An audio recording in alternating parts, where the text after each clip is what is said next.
Everyone, welcome to Newcastle Fans TV, the main video, which is the review. Don't think it's going to be pleasant, mind. Let us know what you think and your thoughts down below. We'll get the thoughts of these two in a second, but let's get the lineups. Sharky, I'll come to you with Newcastle. Any massive surprises? Diarmi in there for Marino? Yeah, I thought Marino would have started, if I've been perfectly honest with you. I haven't seen enough from Diarmi to suggest that he deserves to be in the starting 11. I think Rafa got that wrong when he came on towards the end. I think he should have started. How fit was he though? Let's switch to Watford. Was there any massive changes here? Well, I got that totally wrong because I said they'll go with 4 at the back and they went with the wing back. I was expecting Andre Gray to start. I was expecting Richarlison to start. So for me, they were the two that I was going to pick out to be their star players. And they proved it. They were cut above us again in quality, which is really concerning. Right, I'm not going to talk about the first and second half. Let's talk about what really happened in that game. So for me, Sharky, I'm going to come to that right flank because Watford targeted time and time again, and you see it happening. It kept happening. Poor DeAndre Yedlin, whether he was poor one. That's the worst I've ever seen him play. And then you probably say, well, where's Richie helping out? And you've seen that Zenigar, you've seen it with Richarlison, then Gray later on second half. We just couldn't cope down there, could we? No, I think Watford, they've got that pace going forward, and they've got Andre Gray as well looking forward, and it was just tough for Newcastle. We're too static at times, and we're not really getting the ball up enough. It's offering Watford on, and I think we played in their hands today, and that was the most frustrating thing. Watford, they would have really come up for the point, but they've got 3 points, and you look at the scoreline, 3-0. I think it could have been more. No, because they missed a couple of chances for Gray as well, didn't they? Newcastle on the other hand going forward. I mean, what was that going on there? I mean, it's the first time I've heard boos this season properly. I was hoping 4-4-2 was going to work with 2 up top, and we may as well have just stuck with what we normally had because there was nothing more offered.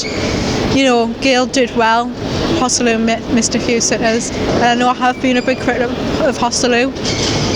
I think he deserves it, mate. Yeah, and Mitrovic come on, but he didn't get enough time, so couldn't see for next game. I'd still put him in Mitrovic in next game, but we need to see a lot more from Mitrovic. Jacob Murphy was probably the only promising player out of all of them. He was trying to make things happen, bless him, and there was just awful. Everything was awful except from him. Yeah, I rated Jacob Murphy really highly in the players' ratings, and I think he had a brilliant game. I think he should play more.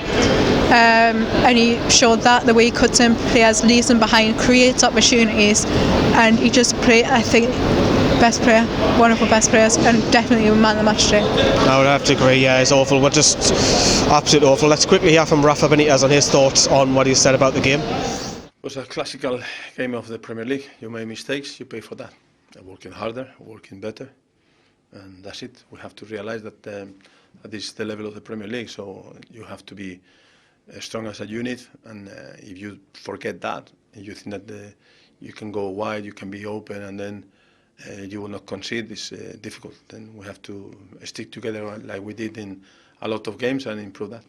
We knew that we made a mistake, but we were on top of them in the first half, and then when we conceded the second goal, it was quite different in the approach for the second half. You have to take more risk, and we were a little bit more open, and then we lose the control, especially after the third goal. We lose the control of the game. So that was Rafa. Sharky, so we've got West Brom. Do you think there's going to be rotation coming in? He's going to have to. I think he's going to maybe have to go back to the one up front. I mean, you would expect Hayden and Moreno to start now, would you? Possibly Mitrovic. I mean, I've seen enough there in the last maybe 10-15 minutes that he was good enough to maybe try and get going really in the West Brom game, because you look at West Brom, they're managerless at the minute, and I think they held Tottenham 1-1 at the moment. Is that the final? Didn't say it. Well, anyway, it's West Brom. It's a team that again when you go there, would get 3 points. So you expect Mitrovic, maybe Aarons, maybe Marino, Hayden, Mbemba, maybe experiment. Do something different. I mean, don't persist with the same team. That's not going to get you goals. I mean, you look at Hostelou there. He's not good enough. He's too laboured. He just stands there, does nothing. Gale, for me, I felt sorry for him. He was trying, but with Hostelou not doing anything, how do they score? I mean, how do you score goals? How do you create opportunities? Shelby, for me, yes, he may be one of the best midfielders at the club, but I'd drop him for next game. He hasn't been good enough. I'd drop him. You look at Richie as well. I'd drop Richie as well. I mean, it sounds harsh, but you've got to give others an opportunity. And if you don't give others an opportunity, well, how are they going to get better? How are they going to be better moving the club forward? Because at the end of the day, yes, they might be the best players at the club, but at the end of the day, Rafa should be brutal and do something about it, because I think at the end of the day, it's not just being good enough in this home game, but it wasn't good enough against Bournemouth either. And look at the points that we've dropped. It's Burnley away, Huddersfield. It's criminal. Yeah, we should be picking something up. the quality wasn't there going forward and defence. Now it goes back to, for me, is that the board let Rafa down big time, because it's now starting to show we've lost 4 in a row.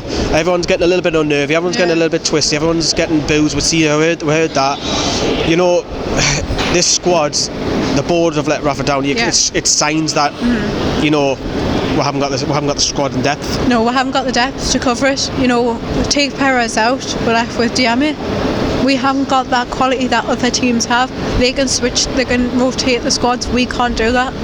We don't have the quality to do that. And if the deal's done by Christmas, I was just about to ask you. I'd say I knew you were going to ask you. If I've said the other day, I don't think it will be. But if it is done, hopefully we'll see a lot of money coming in. But if Mike Ashley's still here, he's going to have to invest something. It could be a long season. Yeah, I think me personally, no, if I give you a name, think of a name dead quickly. I think someone like Daniel Sturridge or someone from Liverpool. He's not getting game time. Yes, he's injured half the time, but he scores goals, and goals keep you up. And if he gets 10 goals from January to May, we're laughing. Is anybody would you like to see come in? Because that you can see loads, couldn't you?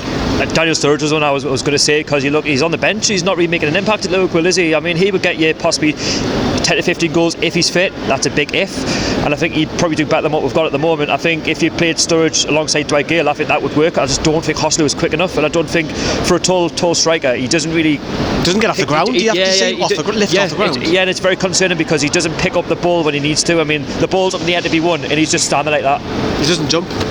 What's the point? I mean, you brought Mitrovic on, and he made more of an impact in maybe the last 15 minutes of the game. In my opinion, I think Rafa Benitez got the whole thing wrong today. I think the whole formation, I think that his team selection was awful, and I think, you know what, I've never slagged Rafa off all season, but I think he needs to change it against West Brom, and I say it time and time again, and I'll be honest with you, as a fan, I'm really concerned. It's interesting that he is concerned. Quickly have a look at the league table before we finish off. So this is where Newcastle stand after tonight's game. Obviously Super Sunday games could affect where we are on the league table, but you know, we're getting closer and closer and closer to that relegation zone, and we need to stop the rot. Even if we can just get a draw at the Hawthorns, just stop the rot, and you know, it might ease our minds, because the game against Chelsea is just a bonus game, you know. Let us know what you think. Thanks for watching. Thanks for the cameraman Mike behind us, he's freezing. See you later, bye bye.